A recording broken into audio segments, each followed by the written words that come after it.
Much of the news from Afghanistan is about war, an endless war between the government and Taliban militants. Attacks in Kabul happen almost weekly. But even after years of fighting, efforts to rebuild continue. Recently, a delegation of Afghan women leaders visited Washington, and we wanted to talk with some of them about what life is like for them in their country. This conversation took place before Afghan President Ashraf Ghani offered to bring the Taliban directly into the political process. Judy Woodruff spoke with two of these women. Shaharzad Akbar is a senior advisor to President Ghani. Before that, she was country director for the Open Society Foundation. Muqaddesa Yurish is a member of Afghanistan's Civil Service Commission. Prior to that, she was director of human resources for the city of Kabul. Shaharzad Akbar, Muqaddesa Yurish, welcome to the program. Shaharzad Akbar, let me start with you. People think of Afghanistan as a country in the middle of a war. Is it not consumed with fighting? War is definitely a part of our reality, an important part of it, but it's not the whole of our reality. It's also a country that's being reconstructed. It's a country that's undergoing a generational shift in leadership. It's also a country that's undergoing widespread social and cultural change. Gender norms are being discussed. You know, what does it mean to be an Afghan in a modern world? This is a part of the discussion. Thousands of people are pursuing higher education. Millions of children are graduating from schools. So it's much broader than that. Why are you trying to get more women involved in public service, in visible public service jobs? It matters greatly to improving the lives of everyone in Afghanistan, I think, to have women in public service, particularly the lives of women. When we are around the table, when we are present in the room, the discussions include women. The discussions include women's well-being, delivery of services to women, and also specific needs of women. But also we have brilliant, well-educated, experienced, competent women in Afghanistan who deserve to be in the Afghan government and in senior decision-making processes. And our government needs that expertise desperately. Muqaddesa Yurish, how do you persuade women that they should take a public role? What are the questions they have when you talk to them?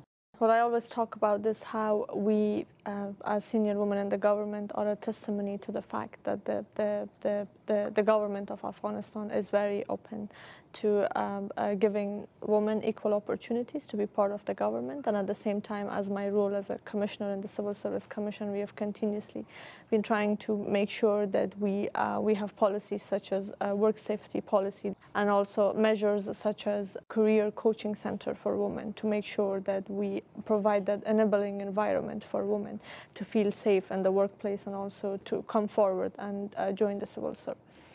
So that is a concern that many Afghan women have. Traditionally, you know, there's a strong disbelief about women credibility and also women being in the government. So I think a big part of what we are doing in the Civil Service Commission in terms of making sure that we provide the enabling environment for women to be in the government also feeds into that bigger picture of making sure that we fight with that myth credibility that exists for women. Shaharzad Akbar, how much do you have to overcome what men think of women and their role and what their role should be? There's a lot to overcome about people's perceptions, both men and women in some cases. I have constantly walked into rooms full of men. I sat in meetings, and the first few weeks when I had assumed my position, a lot of people looked at me and thought, oh, okay, government wants to look diverse. They have just brought a young woman here. She probably is not qualified for this job.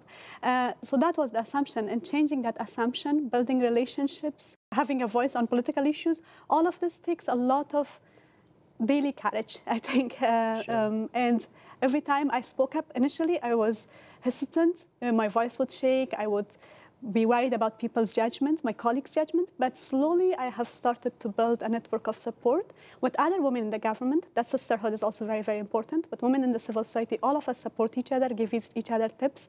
But also male colleagues come to view you differently when they see your work.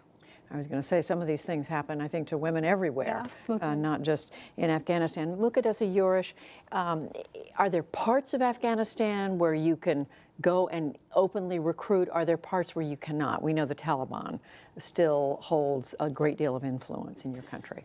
There are conflicted areas where sometimes the government has control of the area and other times the Taliban, but and we call them sometimes, whenever they're under the control of Taliban, we call them the inaccessible districts and villages. I wouldn't really say it's at the provincial level, but it obviously is at the village or district level. How do you think, Shahrazad, how do you think the work you are doing may change your country? It's difficult living in Kabul. It's a city, and working in Kabul, it's a city that, as you know, is constantly attacked, and some attacks really leave you wounded and angry and also in a state of despair. But then I look at everything around me that gives me hope. I see a generation of younger women than me. They're more assertive, they're more confident, they have a lot of dreams for Afghanistan. I see my colleagues in the government, and I see that we are developing a common language on development, on politics. We are redefining our vision for Afghanistan. I see that more and more people are interested in politics of values rather than politics of ethnicity or religion. And when I see all these signs, I see the major trends of how, for instance, the government is being reformed from within, and it's actually becoming about service rather than power. When I see these major trends, this is what gives me hope, inspires me every day. And Muqaddesa Yurish, just finally, education. How much of this depends on young women being able to get a good education, and is education available everywhere to women? We definitely have had advances, and when it comes to education for girls and women in the past 17 years, we have more and more families who are willing to send their girls to school. And very recently we announced 17,000 civil service vacancies, and 3,000 of them are specific vacancies for women teachers. It adds up to a lot of potential change and a lot of change right now, and certainly is another dimension to your country. Thank you very much for being with us, Muqaddesa Yurish and Shahrazad Akbar. We appreciate it. Thank you for having us. Thank you for having us. Thank you. Thank you.